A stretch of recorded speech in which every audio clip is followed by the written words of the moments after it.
নমস্কার 24/7 তাজা সমাচারের সমস্ত দর্শককে এবং পাঠকদের জানাই অনেক অনেক শুভেচ্ছা ভালোবাসা। খুব ভালো থাকুন, stay tuned, all the best. 24/7 ताजा समाचार के पाठकों के लिए मेरी तरफ से हार्दिक शुभकामनाएं।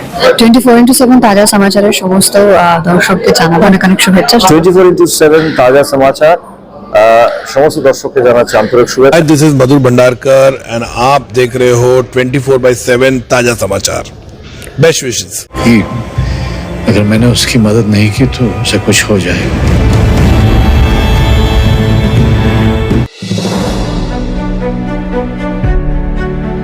दोस्तों, हाल ही में मैंने अमेज़न प्राइम पर दीपेश जैन की फिल्म गली गुलियां देखी है। इसमें मनोज बाजपेयी, सहाना गोस्वामी और नीरज कवि ने मुख्य भूमिका निभाई है। लेकिन इतना कह सकता हूं कि 1 घंटा और 57 मिनट की यह फिल्म गली गुलियां की जटिलता और मनोज बाजपेयी की सरल बातें आपके रोमांच को जरूर बढ़ाएंगी। अम्मी, हम यहाँ से कहीं चले जाएं? कहाँ जाना है तुझे? कहीं भी, बस। गली गुलियां एक जटिल फिल्म है, लेकिन यह सत्य घटनाओं पर आधारित है। इसमें मन मस्तिष्क की संकरी भूल भुलैया कहानी में रोमांच बनाए रखती है। लेकिन मुश्किल यही है कि फिल्म साधारण सिनेमा के दर्शकों के धैर्य की परीक्षा लेती है।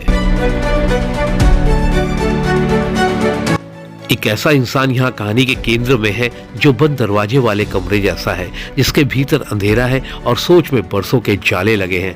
गुजरी जिंदगी के कीट पतंग वहाँ घर किए हुए हैं, जिनकी दिलचस्पी इंसान के मन की गहराइयों के अंधेरे उजालों को समझने में है। उन्हें लेखक निर्देशक दीपेश जैन की यह फिल्म जरूर पसंद आएगी।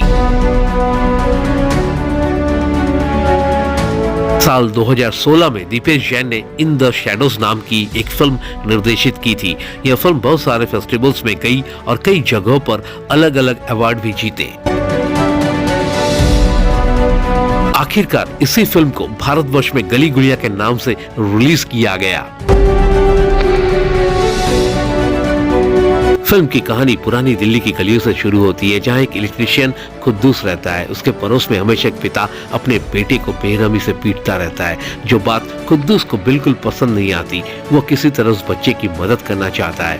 वो समय समय पर अपने दोस्त की मदद भी लेता है, जिसके साथ ही कहानी में कई सारे पहलू उजागर होते हैं। आखिरकार किन वजहों से वो बेरहम पिता अपने बेटे को मारता है और क्या इस हिंसा से खुद्दूस उस बालक को बचा पाता है, यह जानने के लिए आपको पूरी फिल्म देखनी पड़ेगी।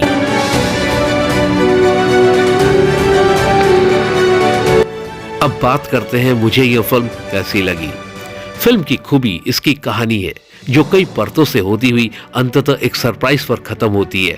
डायरेक्शन लाजवाब है और जिस तरह से दिल्ली की गलियों को दीपेश जैन ने दर्शाया है, लगता ही नहीं यह उनकी पहली फिल्म है। फिल्म की सिनेमाटोग्राफी बढ़िया है। दर्शक पूरी तरह से कहानी में खुद को लिप्त पाएंगे। स्क्रीन प्ले काफी अच्छा लिखा गया है और परत दर परत जब चीजें खुलती हैं तो कहानी सोचने पर विवश करती है।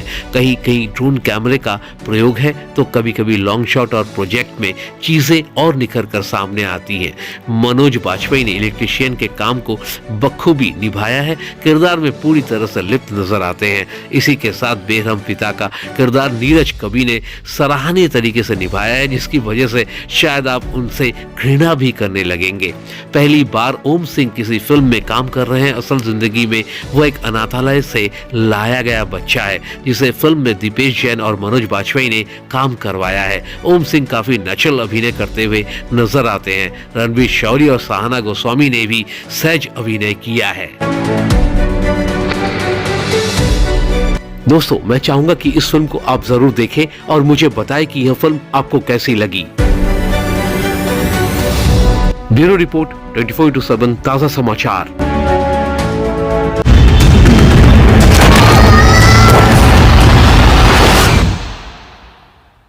तुम ठीक तो हो? Exclusive jewellery collection DTC London द्वारा best showroom award winner RR Agrawal jewellers. Kolkata Jaipur के बाद अब रौरकेला में भी RR अग्रवाल ज्वेलर्स, रिश्ता भरोसे का। 24/7 তাজা সমাচারের সকল দর্শকদেরকে আমার পক্ষ থেকে অনেক অনেক শুভেচ্ছা।